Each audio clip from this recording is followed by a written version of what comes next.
বন্ধুরা, আমি নীলিকা, তোমাদের সবাইকে স্বাগত ট্রাভেলগ অফ বঙে। আশা করি তোমরা সবাই ভালো আছো, সুস্থ আছো। আজকে আমি তোমাদেরকে দেখাবো টোকিও শহর, যেটা জাপানের রাজধানী। আমি এখনো পর্যন্ত যে যে জায়গায় গেছি তার মধ্যে জাপান আর সুইজারল্যান্ড আমার সব থেকে পছন্দের। টোকিও ভীষণই ঘনবসতিপূর্ণ একটা জায়গা, যার জন্য এখানে যে কোনো হোটেল বিল্ডিং হোটেল সেগুলো কিন্তু যে কোনো বিল্ডিংয়ের 25 বা 30 তলা থেকে শুরু হয়।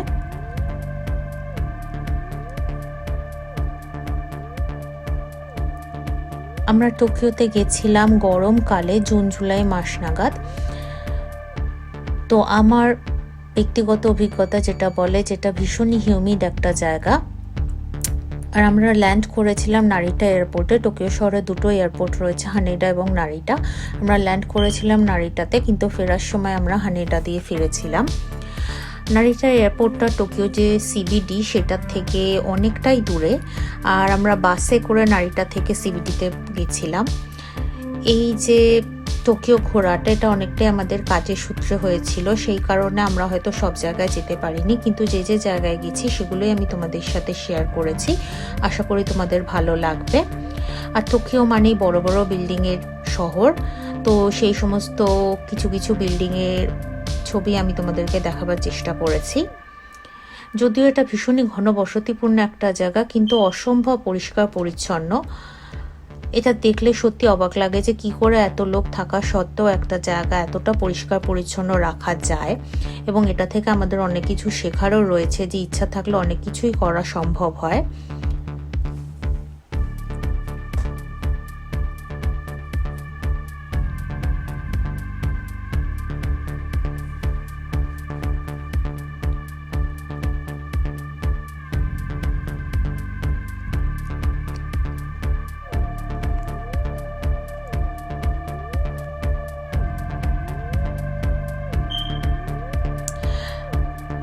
আমরা টোকিওতে যে হোটেলটায় ছিলাম সেটা এই সিম্বাসি স্টেশনের ঠিক ওপরে। স্টেশনটা আন্ডারগ্রাউন্ড, এবং এই আন্ডারগ্রাউন্ডে পুরো একটা সেপারেট দুনিয়া রয়েছে, একটা অন্য দুনিয়া যেখানে সমস্ত কিছু রয়েছে।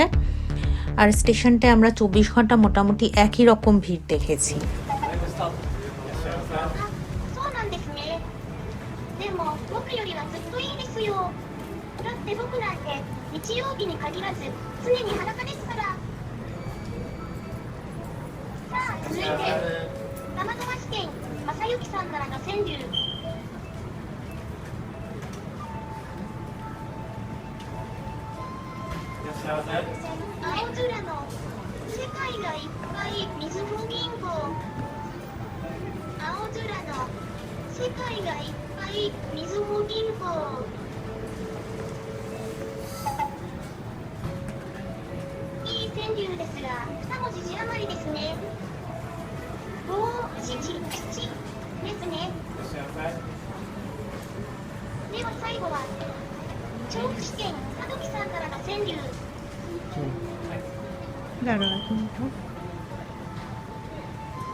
তো তোমরা রোবট দেখলে, ওই রোবটটা আমরা খুব সম্ভবত একটা ট্যুরিজমের অফিসে দেখেছিলাম।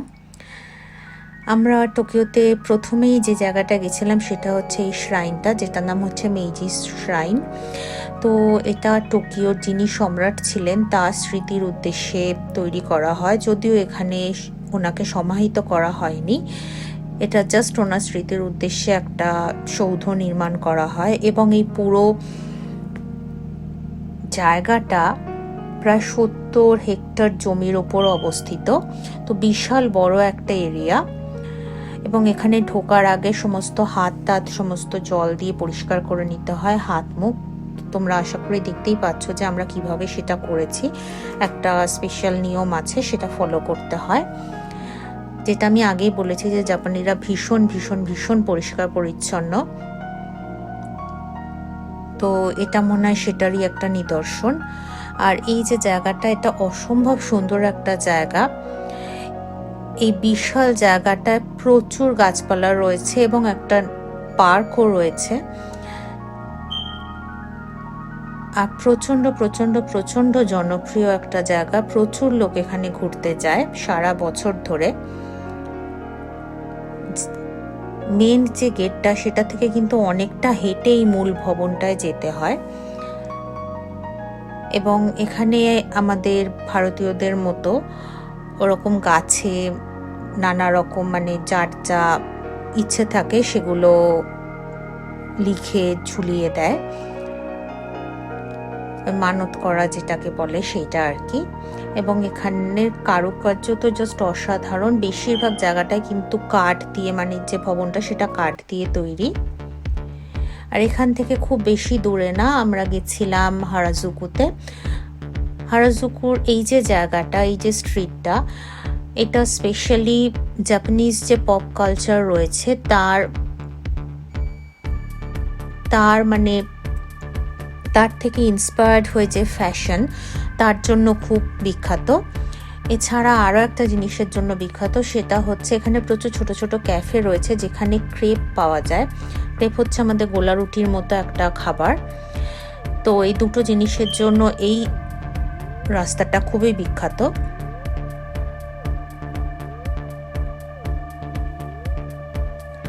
এরপর আমি একদিন গেছিলাম এই মার্কেটটায়, যেটা একটা সময় জাপানের বা পুরো ওয়ার্ল্ডের বলা ভালো সব থেকে বড় মাছ এবং সামুদ্রিক প্রাণী যেগুলো খাওয়া যায় তাদের হোলসেল মার্কেট ছিল, এখন যদিও বা নেই।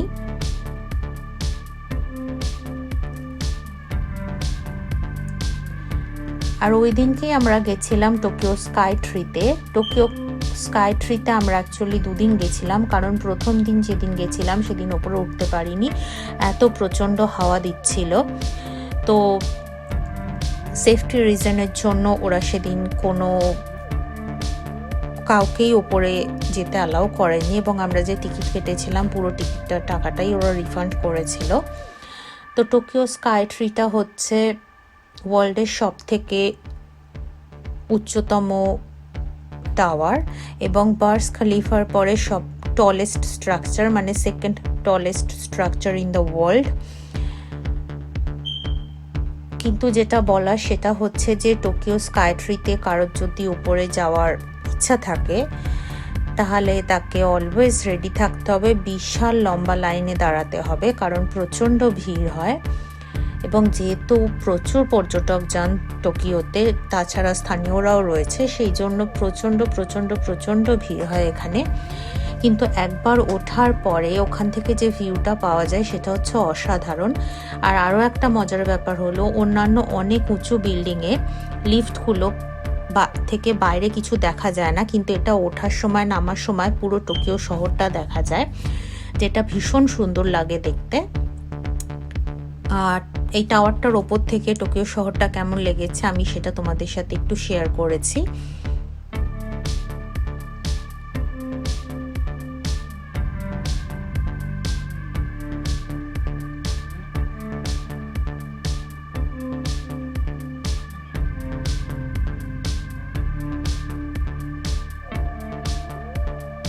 তো তোমাদের যেটা বলছিলাম, আশা করি তোমরা দেখতে পাচ্ছ যে পুরো লিফটটা যখন নামছে তখন পুরো টোকিওর ভিউটা দেখা যাচ্ছে।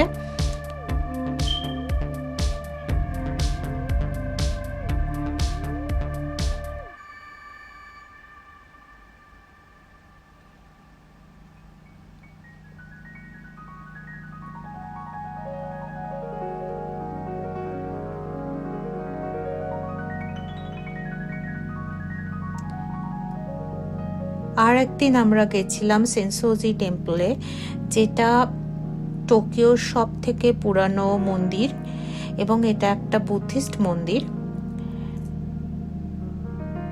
এখানে যে পরিবেশটা সেটা একদমই অন্যরকম। এখানে আমরা দেখেছি যে আমাদের ভারতীয়দের মতনই ধূপ টুপ মোমবাতি টোমবাতি জ্বালিয়ে সবাই আর কি শ্রদ্ধা জ্ঞাপন করে। এবং এখানে প্রচুর সুভিনিয়ার শপ রয়েছে যেখানে নানা রকম জিনিস বিক্রি হয় জাপানিজ, এবং ভীষণ সুন্দর সুন্দর জিনিস, এবং খুব একটা দামেও কিন্তু সেরকম বেশি নয় জাপানের অন্যান্য জায়গার তুলনায়, মানে টোকিওর অন্যান্য জায়গার তুলনায়। তা আমাদের এই জায়গাটা ভীষণ ভালো লেগেছে এবং এই মন্দিরটার কারুকার্য জাস্ট অসাধারণ, খুবই সূক্ষ্ম এবং খুবই খুবই সুন্দর।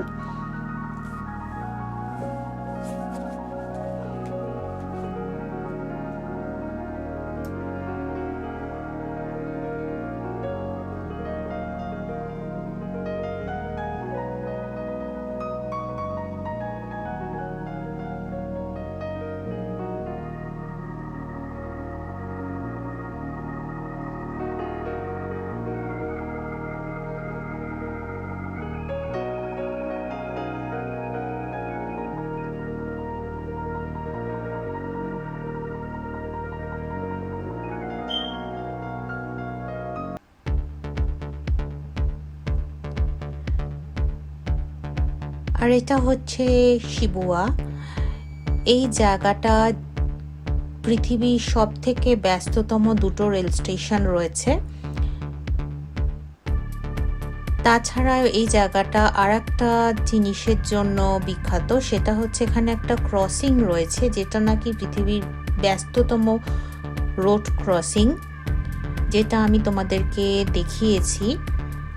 তো এখানে মানে হাজারে হাজারে লোক সারা দিন ধরে যাতায়াত করছে, কাজ করছে, প্রচুর রেস্টুরেন্ট রয়েছে, প্রচুর দোকানপাট রয়েছে। কিন্তু এখানে যেটা দেখার জন্য বিশেষত পর্যটকরা আসেন সেটা হচ্ছে এইটা, যেটা তোমরা এখন দেখতে পাচ্ছ, এই ক্রসিংটার কথাই আমি বলছিলাম। তো এটা একটা বিশাল বড় ক্রসিং এবং যেহেতু দুটো খুব ব্যস্ত রেল স্টেশন এখানে রয়েছে, সেই জন্য এখানে প্রচুর প্রচুর লোক দিনের অনেকটা সময় জুড়ে রাস্তা এই জায়গাটা স্পেশালি ক্রস করতে থাকেন, যেটা দেখাটা একটা অন্যরকম অভিজ্ঞতা অবশ্যই।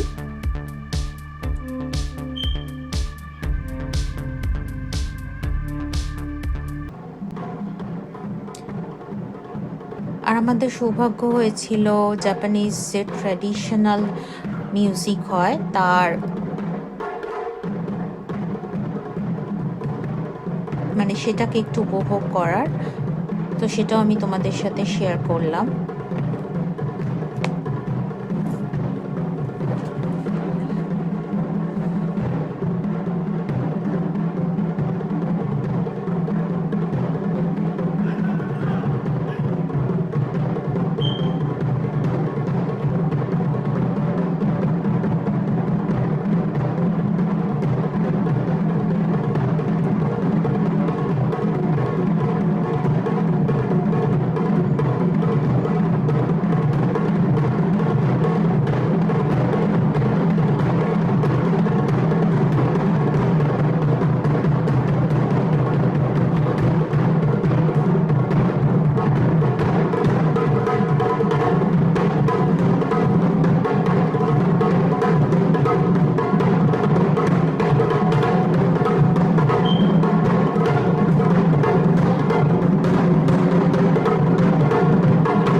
এটা অনেকটা বড় একটা অনুষ্ঠান ছিল, যেটার একটুখানি আমি তোমাদের সাথে শেয়ার করলাম।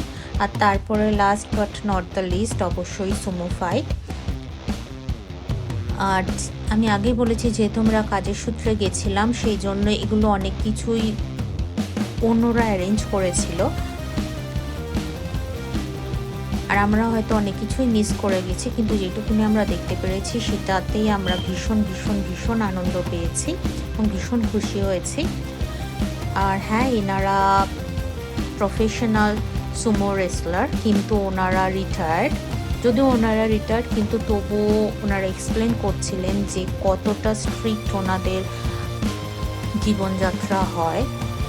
আমরা হয়তো ওনাদেরকে দেখে ভাবি যে কোনো রকম রেস্ট্রিকশান নেই, কিন্তু ওনারা প্রচণ্ডভাবে নিয়মকানুন মেনে চলেন এবং প্রচণ্ড অনুশীলন করেন। তো এটাও অনেকক্ষণের একটা শো ছিল, প্রায় 2.5-3 ঘন্টা ধরে, যেটার কিছুটা আমি তোমাদেরকে দেখানোর চেষ্টা করেছি, পুরোটা পারিনি কারণ সম্ভব নয় সত্যি একটা ভিডিওতে পুরো ফাইটটাকে তুলে ধরার। আর এনাদের দেখে বোঝা যায় না এনারা শারীরিকভাবে কতটা ফিট। তো আমরা জাস্ট খুব অবাক হয়ে দেখেছিলাম এবং সত্যি ভীষণই উপভোগ করার মতো একটা স্পোর্টস।